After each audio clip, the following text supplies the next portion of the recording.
If you're not choosing to be your best friend every single day when you wake up, you're choosing to be your own worst enemy.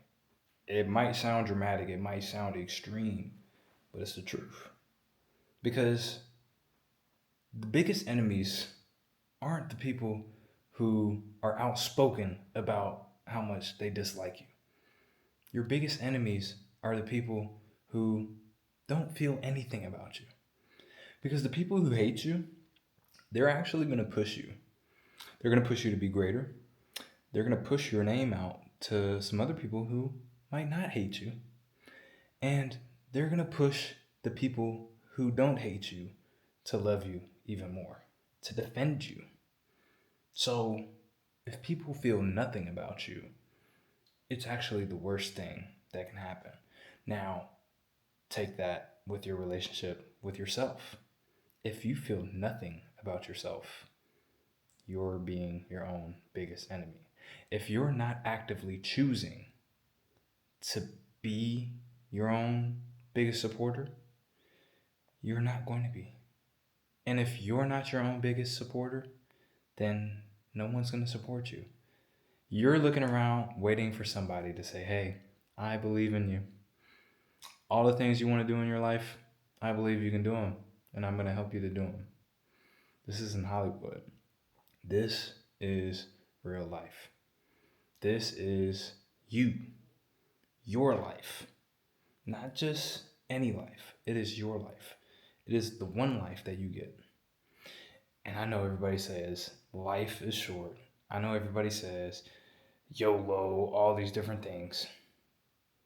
But life is going to be the longest thing you ever experience.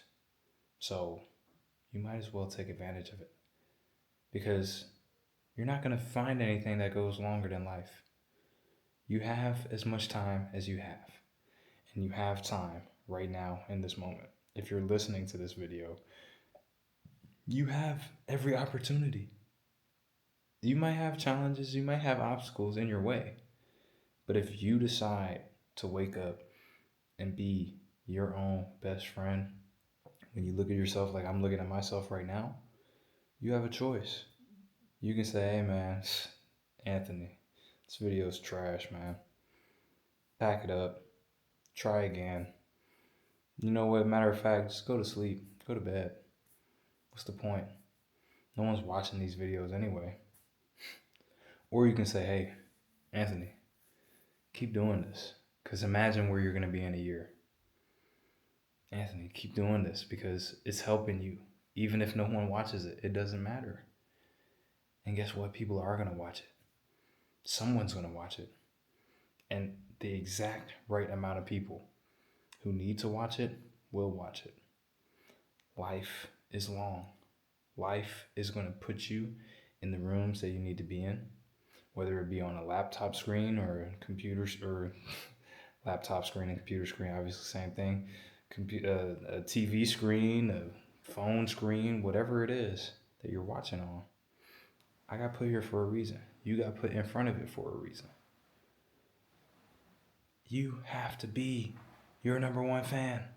That doesn't mean because people take that and they say, "Oh, let me be delusional. Let me just lose touch with reality." It's not what that means. It's not what that means. Not at all.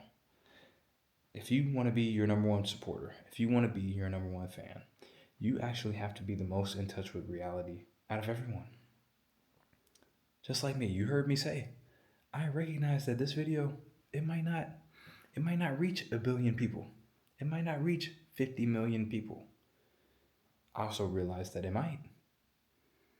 So I'm not worried about the outcome. I'm not worried about what's going to happen after this video. I'm focused on pushing myself to be my best, to get my ideas out to you as efficiently as I can. And the rest, it's not up to me. What's up to me is showing up to this platform every single day. That's why I started this challenge. I've posted a YouTube video every single day for I don't even know how long. And I don't know how many views they've gotten, the videos. I just know the channel is growing. It's growing in views, it's growing in subscribers, and it's growing in videos. It might not be growing at the same rate that other channels have grown, that other channels are going to grow, that other channels are growing right now. But it's growing because I'm showing up, because I'm being the number one fan of the channel. I'm a published author now thanks to this realization. I used to write. I used to hate writing, actually. I used to avoid writing at any cost. I loved my idea. I thought it was a great idea. I thought it was an idea that had a lot of potential to be a great novel series. But I hated writing because I didn't recognize that I had to be the number one fan of my series.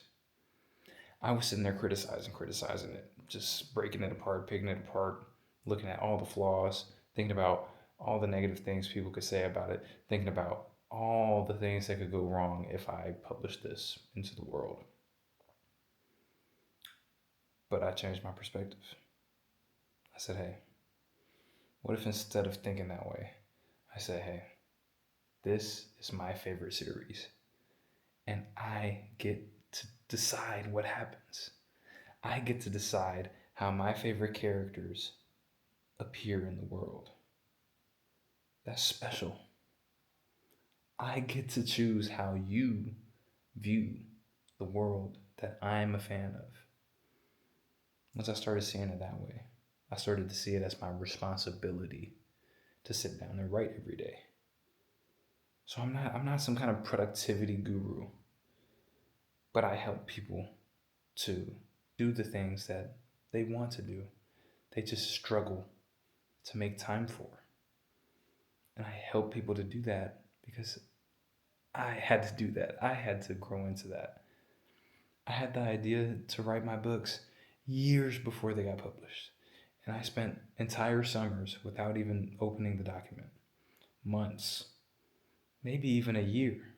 At some point, I think I took an entire year and I didn't write one single word. I didn't even read it because I didn't allow myself to be a fan of me. I didn't allow myself to be a fan of my work. Now, there is a difference between a fan and a supporter. And I think at certain moments you do have to be your own biggest fan, but at all times you have to be your own biggest supporter. And you have to be your own best friend. Being your own best friend doesn't mean, yeah, go best friend, you're amazing. Well, no. Sometimes your best friend has to keep it real with you. So you might look in the mirror and say, you know what? You're better than this. You're better than this. It's time for a change. Your best friend's going to be honest with you. If you're doing a great job, they're going to be right there telling you, hey, keep doing it. Don't stop now. Don't don't let off the gas. Keep going. Your best friend is also going to say, hey, you need to stop doing that. It's not what's best for you. It's not what you need to be doing. It's not who you are. Your best friend is going to keep you in check. But if you're just living and letting yourself do whatever and just drift through life, you're not being a very good friend to yourself. So when people ask me for advice, and I'm not saying it happens all the time, but there are several people in my life who I'm blessed to have who come to me and ask for my experience. People who I get to coach, whether it be through sports, playing professional basketball and helping coach kids who want to become a professional basketball player like I've become, whether it be other athletes who need help with mindset things, whether it just be regular people who either I'm coaching in terms of mindset or just helping in terms of mindset. The same thing is always true. I am not going to just give you a piece of advice. I'm going to ask you what you would tell somebody to do in your shoes. So if I said, hey, look, imagine somebody came to you and asked you for advice on your situation. What would you tell them to do? That's what you need to start telling yourself to do. It's always easy to look from someone else's perspective and say, oh, well, it's easy. Just do this, do that, do that. But when you're in it, it is very difficult to see what other people see. And you might see it, but it feels like you can't do what you're seeing. That's why you got to be your own best friend. You got to take that step and zoom out and say, okay, if I weren't me, what would I tell myself to do? And then do that thing. And do that thing again. And do it again. And do it again. And just rinse and repeat that process. You have to do life with you. That is the only requirement of life. You have to do it with you. You don't have to do it with anyone else. You're going to be the only one who sees every single moment of your life. No one else possibly could. No one else possibly has. It's been you and you for every single moment. People have come and gone. People will come and people will go. Just like you're going to leave certain people's lives and you're going to come into other people's lives. That's the beauty of life. But in that kind of dance, you need to understand that it's you and you. And you can only put other people, not put other people first, but serve other people, help other people if you put yourself first. If you say, I got to be good. Just like on the airplane, the masks come down. You're no good to anybody if you pass out. Get your mask on and then help as many people as you can. Make sure you're breathing, make sure you're excelling, and other people are going to want to know how you're doing it.